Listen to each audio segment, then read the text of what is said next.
अस्सलाम वालेकुम। आज की वीडियो में हम करेंगे एक्सरसाइज 13A। ये है जो mathematics book 1 D1 7th edition जो न्यू एडिशन आया उसी एक्सरसाइज है ये।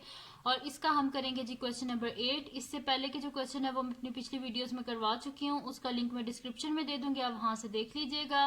और अगर अभी तक आपने मेरा चैनल सब्सक्राइब नहीं किया तो उसको सब्सक्राइब कर दीजिए और बेल आइकन को लाजमी प्रेस कीजिएगा ताकि आपको न्यू आने वाली वीडियोस के बारे में पता चल सके। तो हमारे पास क्वेश्चन है कि the perimeter of rectangular field is 70 metre and it's length is 15 metre longer than breadth. The field is surrounded by a concrete path as shown in the figure, find the area of the path. अब यहाँ पे कह रहे हैं हमारे पास क्या है कि एक जो है रेक्टेंगुलर फील्ड, ये जो ग्रीन बॉक्स है ये रेक्टेंगुलर फील्ड है।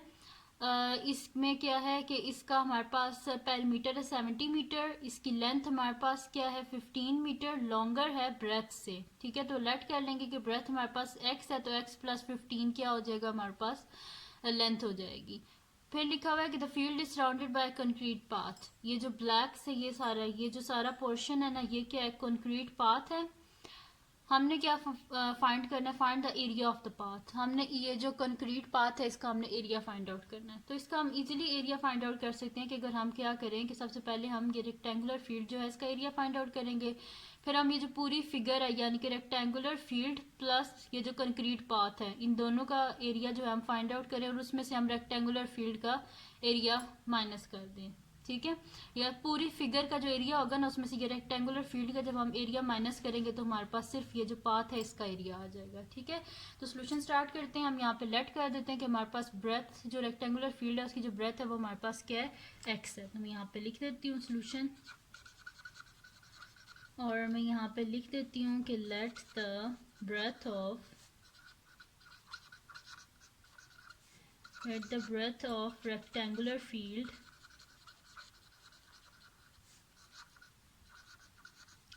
Is equals to x. Let कर लिया हमने कि रेक्टेंगुलर फील्ड जो है उसकी ब्रेथ हमारे पास क्या है, एक्स है। तो यहाँ पे क्या लिखा हुआ है कि and it's length is 15 metre longer than breadth. जो उसकी लेंथ है वो 15 मीटर ज्यादा है उसकी ब्रेथ से। तो हम यहाँ पे लिख देंगे कि the length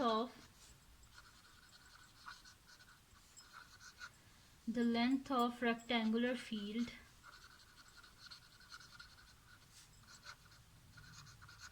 is equals to x plus 15, यानी कि x में अगर 15 को ऐड कर दिया जाए तो उसकी लेंथ आ जाएगी हमारे पास। अब यहाँ पे क्या लिखा हुआ है कि क्वेश्चन में लिखा हुआ है कि the perimeter of rectangular field is 70 metre. अब हमें इस x का आंसर चाहिए ना, तो इस x का आंसर हम इस तरह करेंगे फाइंड आउट कि हम जो है ना इसका पेरीमीटर का फार्मूला लिखेंगे, वहां से जब हम इसे सॉल्व करेंगे तो हमारे पास x का आंसर आ जाएगा। तो पेरीमीटर ऑफ रेक्टेंगुलर फील्ड हमारे पास क्या होगा, पेरीमीटर ऑफ रेक्टेंगुलर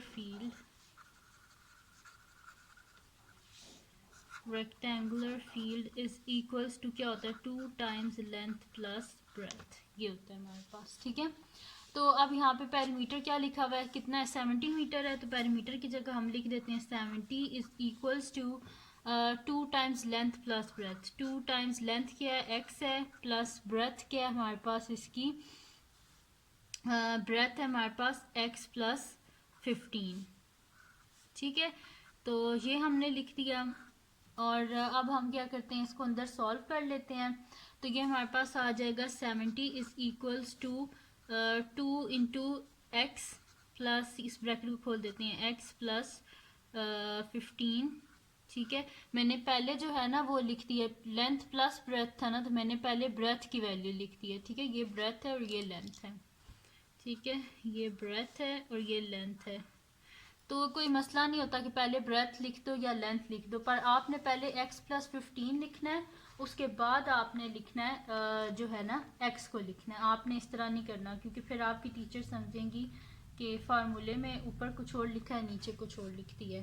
सही है, तो ऊपर अगर पहले लेंथ जो है वो लिखी हुई है तो आपने फिर पहले जो है वो लेंथ ही लिखनी है, यानी कि x प्लस 15 को आपने पहले लिखना है, बाद में x को लिखना है।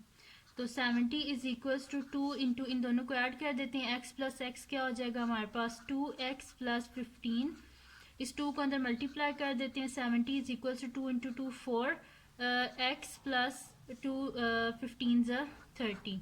अब हमें क्या चाहिए, x की वैल्यू चाहिए, बोथ साइड से 30 को माइनस कर देते हैं। 70 minus 30 is equal to 4x plus 30 minus 30। ठीक है, तो अब हम क्या करेंगे कि ये आपस में हो गए हमारे पास कट गए। ठीक है, 30 और 30 आपस में कैंसिल आउट हो गए। 70 माइनस 30 क्या होता है, 40 is equals to 4x। Both side पे हम 4 से डिवाइड कर देते हैं, तो 4 1 ज़ा 4 और 4 10 ज़ा 40। ठीक है, तो x इज इक्वल्स टू क्या आ गया हमारे पास, 10। तो अब हमारे पास x की वैल्यू क्या आ गई है, 10 आ गई है। इसका मतलब क्या है कि the length of rectangular field हमारे पास क्या है, 10 मीटर्स है। और जो ब्रेथ ऑफ रेक्टेंगुलर फील्ड है वो हमारे पास 10 मीटर है, और length of rectangular field 10 plus 15 जब हम करेंगे तो वो हमारे पास क्या हो जाएगी, 25 मीटर। तो मैं यहाँ पे फिर लिख देती हूँ कि हमारे पास क्या है, नेक्स्ट शीट ले लेते हैं और मैं इस पर लिख देती हूँ कि the length of rectangular field, so the length of rectangular field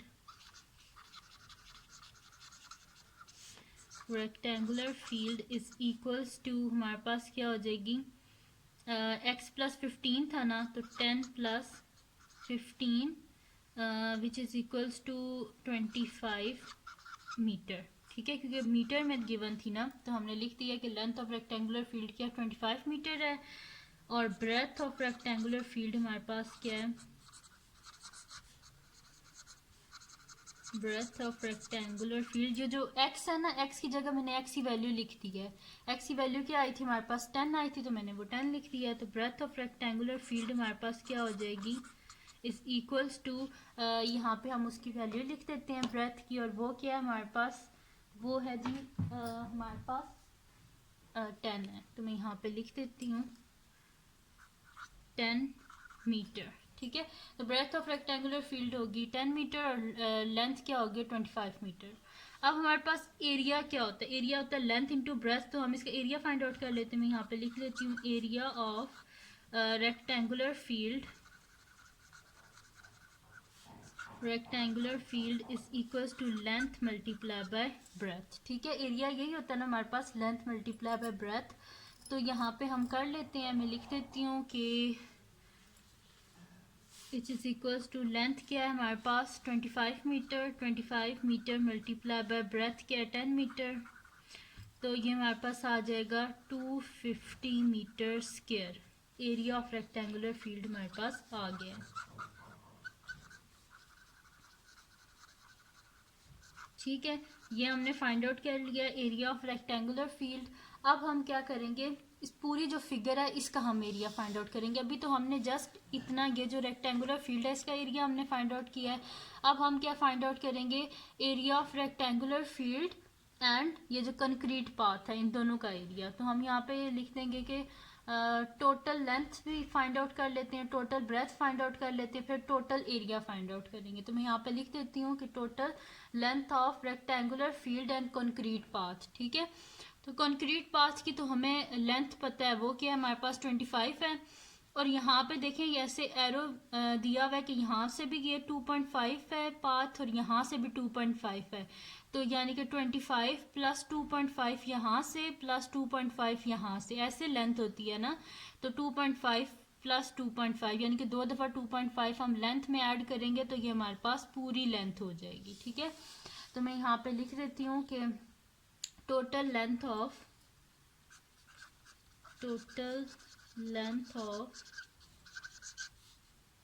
rectangular field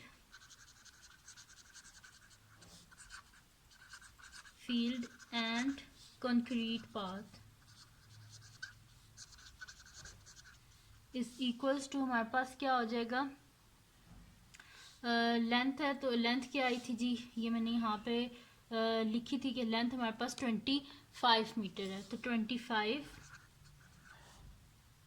plus हमारे पास क्या है, यहाँ से देखिए मैंने अभी आपको दिखाया भी था कि 2.5 यहाँ से और 2.5 यहाँ से, ये पाथ जो है ना यहाँ से भी 2.5 मीटर और यहाँ से भी 2.5, तो ये लेंथ क्या है इसकी 25, तो यहाँ से भी 2.5 यानी कि 2 दफ़ा 2.5 मीटर को हमने बीच में ऐड करना है, प्लस 2.5 मीटर प्लस 2.5 मीटर। ठीक है, ये हो गया हमारे पास। तो ये क्या हो जाएगा 25 मीटर और 2.5 प्लस 2.5 क्या होता है 5 होता है, plus 5 metre which is equals to 30 metre. यानी कि total length of rectangular field and concrete path, यानी कि पूरी जो लेंथ है ना वो किसके इक्वल है 30 मीटर के।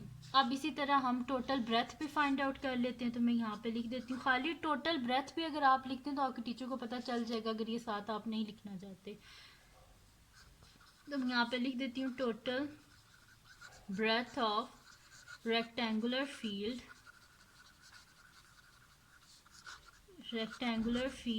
and concrete path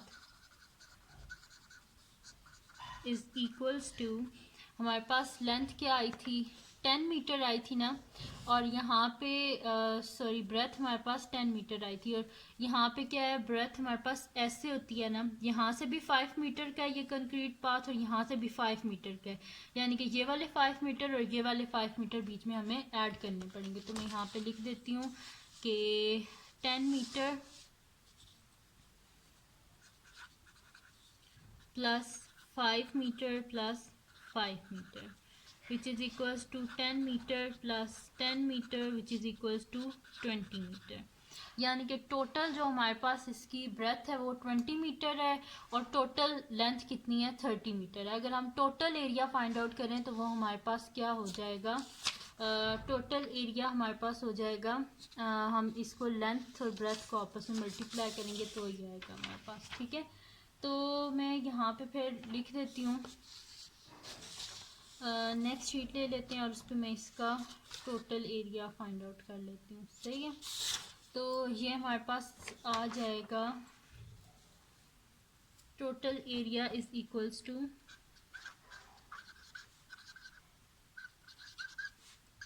length multiply by breadth. तो लेंथ क्या है हमारे पास, लेंथ है जी 30 मीटर और ब्रेथ 20 मीटर, तो 30 मल्टीप्लाई बाय 20 मीटर, तो ये हमारे पास क्या हो जाएगा 3 टू ज़ा 6 और 0 2 0 और 7 metre into metre metre square, यानी कि टोटल एरिया हमारे पास क्या है 600 मीटर स्क्वायर है। अब टोटल एरिया में से माइनस कर देंगे हम जो है रेक्टेंगुलर फील्ड जो थी उसका एरिया। ठीक है, तो ये हमारे पास आया है टोटल एरिया। तो मैं यहाँ पे लिख देती हूँ, हमने फाइंड आउट क्या करना था, एरिया ऑफ कंक्रीट पाथ। तो एरिया ऑफ कंक्रीट पाथ हमारे पास क्या है, यहाँ पे देखें हमारे पास क्वेश्चन में है find the area of concrete path. तो एरिया ऑफ कंक्रीट पाथ हमारे पास क्या होगा कि अगर हम टोटल एरिया में से जो हमारे पास रेक्टेंगुलर फील्ड है उसका जो एरिया आया था इसको अगर हम माइनस कर दें तो हमारे पास खाली जो कंक्रीट पाथ है उसका एरिया आ जाएगा। ठीक है, ये देखें अगर हम ये जो है ना रेक्टेंगुलर फील्ड इसका एरिया अगर हम टोटल फील्ड के एरिया में से माइनस कर दें तो जाहिर सी बात है ये हमारे पास जो कंक्रीट पाथ है यही आएगा इसका एरिया। तो मैं यहाँ पे लिख देती हूँ area of concrete path, area of concrete path is equals to total area minus area of rectangular field, area of rectangular field. ठीक है जी, तो area of concrete path is equals to total area क्या है हमारे पास 600 metre square. ठीक है, और एरिया ऑफ हमारे पास रेक्टेंगुलर फील्ड क्या है 250 मीटर स्क्वायर, तो मैं इसमें से माइनस कर देती हूँ 250 मीटर स्क्वायर। तो ये हमारे पास क्या हो जाएगा 0 में से 0 गए 0, 1 कैरी हो गया, 10 में से 5 के तो 5 आ जाएगा हमारे पास, और 5 में से 2 गए तो 350 मीटर स्क्वायर। तो एरिया ऑफ कंक्रीट पाथ हमने फाइंड आउट कर लिया है जो कि हमारे पास आया है 350 मीटर स्क्वायर। ठीक है जी, तो ये थी जी आज की वीडियो जिसमें मैंने आपको करवाया एक्सरसाइज 13A का क्वेश्चन नंबर 8। थोड़ा सा लेंथी क्वेश्चन है लेकिन इतना मुश्किल नहीं है, तो अगर ये आपको वीडियो आपको पसंद आई हो तो इसको लाइक कीजिएगा, मेरे चैनल को सब्सक्राइब कीजिएगा और बेल आइकन को लाजमी प्रेस कर दीजिएगा ताकि आपको न्यू आने वाली वीडियोस के बारे में पता चल सके। और अपने फ्रेंड्स के साथ भी इस वीडियो को शेयर कीजिएगा और उनको भी बोलिएगा वो सब्सक्राइब कर दें। और दुआओं में याद रखिएगा। अल्लाह हाफिज़।